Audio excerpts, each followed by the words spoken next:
Drage tragačice, dragi tragači, dobrodošli na još jedan sat hrvatskoga jezika. Za današnji rad trebat će ti tvoja početnica tragu riječi, pa te molim da ju pripremiš. Sada otvori svoju početnicu na stranici 2.8. Izgledat će ovako. Promotri fotografiju pri vrhu stranice. Tko je na njoj prikazan? Prikazana je jedna osoba pomalo neobično odjevena. Možda već znaš o kome se radi. A ako ne znaš, poslušaj pjesmu koja će ti otkriti o kome je riječ. Što on radi? On se bijelim snijegom hladi. On od leda kuću gradi. Morem plovi, ribu lovi. Sanjka se s bijelim psima, gruda se s tuljanima i sjevernim medvjedima. Što je zima za Eskima? Znaš li sada tko se nalazi na fotografiji? Na fotografiji je Eskim.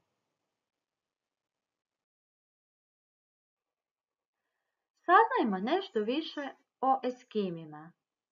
Pročitat ću ti tekst koji se nalazi u tvojoj početnici. Pažljivo ga poslušaj, pa ćeš vjerojatno naučiti neke nove stvari o Eskimima. Eskimi žive na hladnome i snježnome sjeveru planeta Zemlje. Koža im je žuto smeđe boje. Niskoga su rasta. Eskimi su ribari i lovci na tuljane, morževe i kitove. Nose toplu krznenu odjeću. Iglu je koliba koju Eskimi grade na svojim putovanjima od ledenih blokova. To je zapravo kuća od snijega i leda koja izgleda kao polovica lopte. Dovoljno je velika da se u njoj može stajati i spavati, štiti od hladnoće. Vjerujem da si čuo ili čula puno zanimljivih podataka o Eskimima. Jesi li zapamtio ili zapamtila gdje žive Eskimi? Eskimi žive na hladnim sjevernim prostorima našeg planeta. Možeš li opisati kako izgledaju Eskimi? Eskimi su nižeg rasta, koža im je žuto smeđe boje i zbog hladnoće obično nose krznenu toplu odjeću. Čime se najviše bave Eskimi? Bave se ribarstvom, ali i lovom na tuljane, morževe i kitove. Sigurna sam da znaš kako se zove kuća koju Eskimi grade od ledenih blokova. Zove se iglu. Za sljedeći zadatak bi bilo dobro da pokraj sebe imaš prijatelja ili prijateljicu ili možda člana obitelji, pa da možeš s njima porazgovarati o sljedećim pitanjima. Ali ako si i sam ili sama, možeš odgovoriti na ova pitanja. Zamisli i ispričaj kako izgleda jedan eskimski, snježni, smrznuti dan na sjevernome polu.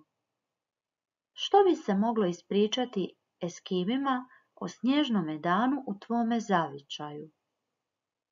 Kako bi odgovorila Eskimima da te pozovu u svoju kuću? Što bi ponijela, odnosno ponio sa sobom? Riješi sada ovaj zanimljivi labirint. Na slici je prikazan iglu, a pokraj njega su dva polarna medvjeda i Eskim.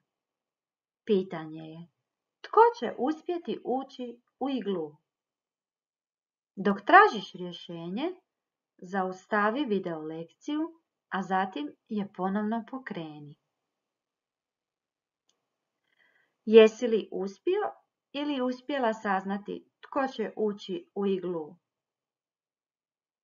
U iglu će ući Eskim.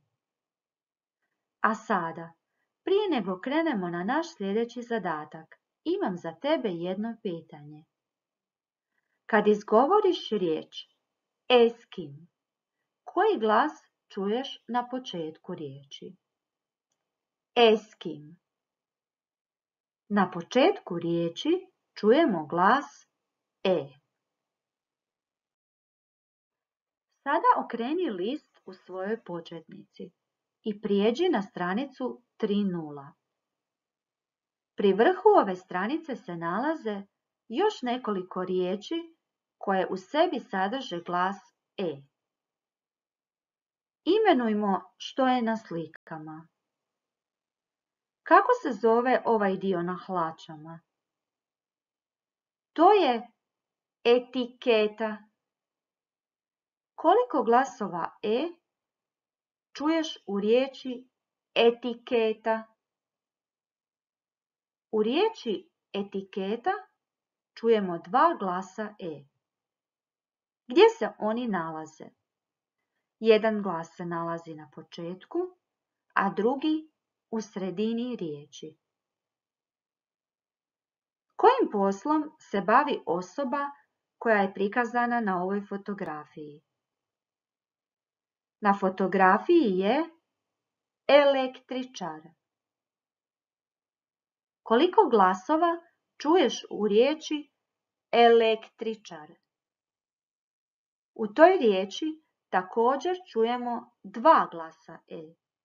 Jedno na početku i jedno u sredini. Što je na posljednjoj ilustraciji? Na njoj je ekran. Gdje se nalazi glas E u riječi ekran? Nalazi se na početku. Riješimo još nekoliko zadataka na ovoj stranici. U prvom zadatku treba izgovoriti glasove koji se nalaze u napisanim riječima. Što je na prvoj slici? Na prvoj slici je jež. Izgovorimo sada tu riječ glas po glas. Jež. J, E, Ž. Što je na drugoj slici? Vjeverica. Izgovorimo i tu riječ glas po glas. V, J, E, V, E, R, I, C, A. Koji se predmet nalazi na posljednjoj slici? Na posljednjoj slici je reket. Izgovori tu riječ glas po glas. R, E, K, E, T. Koja od ovih riječi je u sebi imala najviše glasova E? Najviše glasova E je imala riječ vjeverica.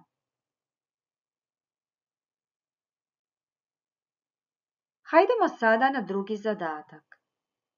U drugom zadatku ćemo imenovati što je na slikama, a zatim u ovaj prazni prostor nacrtati onoliko točkica koliko glasova ima u toj riječi. Što je na prvoj slici? Na prvoj slici je koš. K, O, Š. Koliko točkica trebamo nacrtati? trebamo nacrtati 3 točkice. Što je na drugoj slici?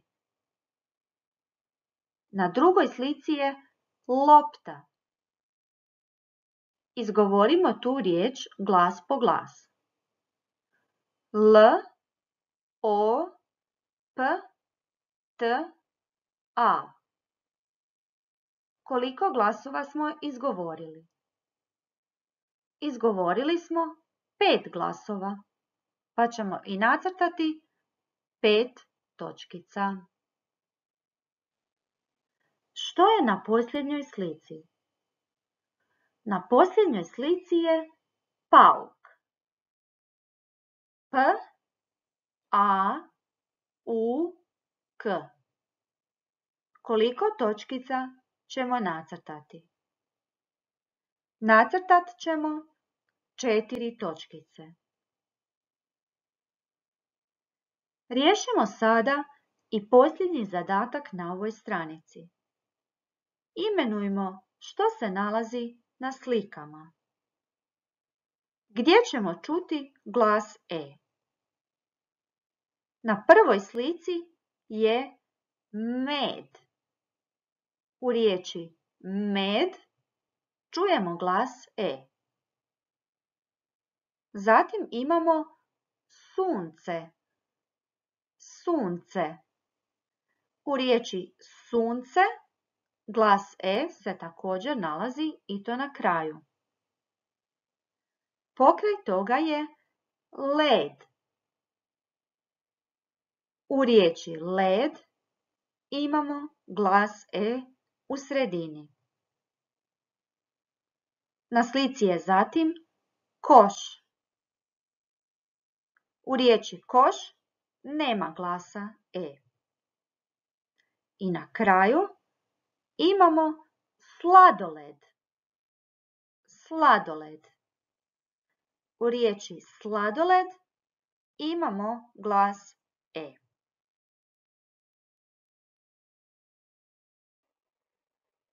U posljednjem zadatku zamoli životinje koje se nalaze ovdje na slikama, a koje u svom nazivu imaju glas E, da zavire u iglu. Njihov put do iglua označi ravnim izlomljenim crtama. Za to će ti biti potrebno ravnalo. Krenimo od prve životinje. Na njoj je leptir. U riječi leptir čujemo glas E, pa ćemo leptira pozvati da uđe u iglu. Od leptira do iglua nacrtaj ravnu izlomljenu crtu. Dok to radiš, možeš zaustaviti video lekciju. Ne zaboravi, trebaš se poslužiti ravnalom. Ispod leptira je vuk. U riječi vuk nemamo glas E, pa vuka nećemo pozvati u iglu. Zatim je tu jedno malo pile. U riječi pile imamo glas E i to na kraju, pa pozovimo i pile u iglu. Pokraj pileta se nalazi medo ili medvjed. U riječi medo ili medvjed imamo glas E, pa ćemo i njega pozvati u iglu. Pokraj medvjeda je lav. U riječi lav nemamo glas E, pa njega nećemo pozvati u iglu. Zatim slijedi krokodil. Ni u riječi krokodil nema glasa E, pa ni on ne može ući u iglu. I na kraju je zec.